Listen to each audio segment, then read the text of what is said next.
The first powered flight was conducted on December 17, 1903 by Wilbur and Orville Wright.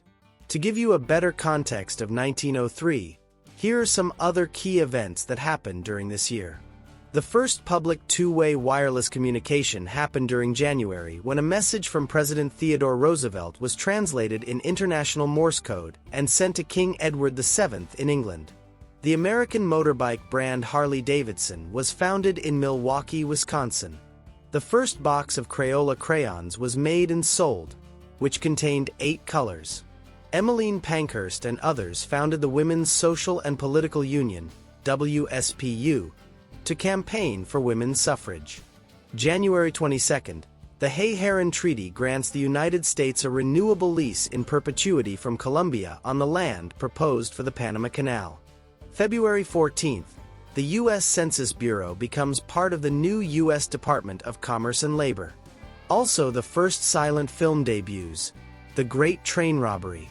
The two brothers were inspired by many people, but they were specifically inspired by German glider pioneer Otto Lilienthal. Between 1891 and 1896, Lilienthal built and flew a series of highly successful full-size gliders.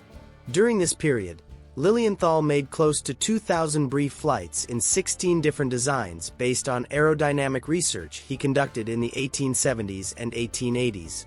Lilienthal discussed the basic principles of the curved wing, its description, its possible measurements, and stressed the importance of actually flying outdoors.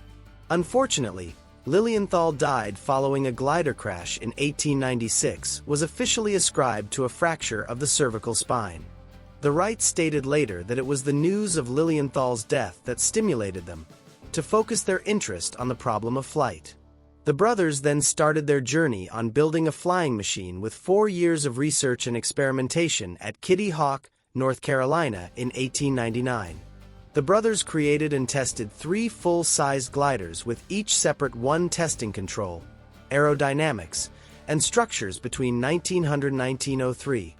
Unfortunately, the brothers didn't preserve them because they saw them as research tools, and they were beat up from the testing. The brothers finally made a biplane called the Wright Flyer. You might think that their design was so simple.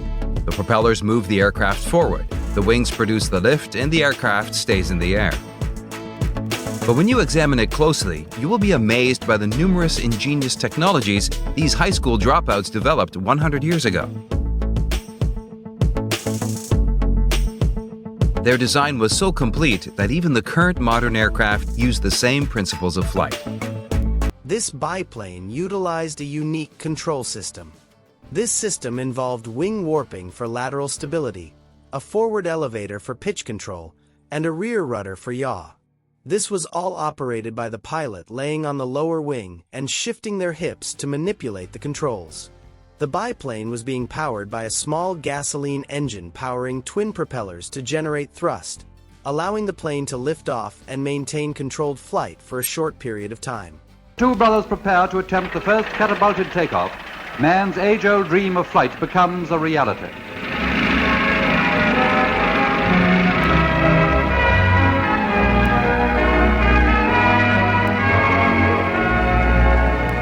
This achievement marked the first time a heavier-than-air aircraft achieved sustained, powered flight. The brothers conducted a total of 4 flights that day, with the first lasting 12 seconds and traveling 180 feet.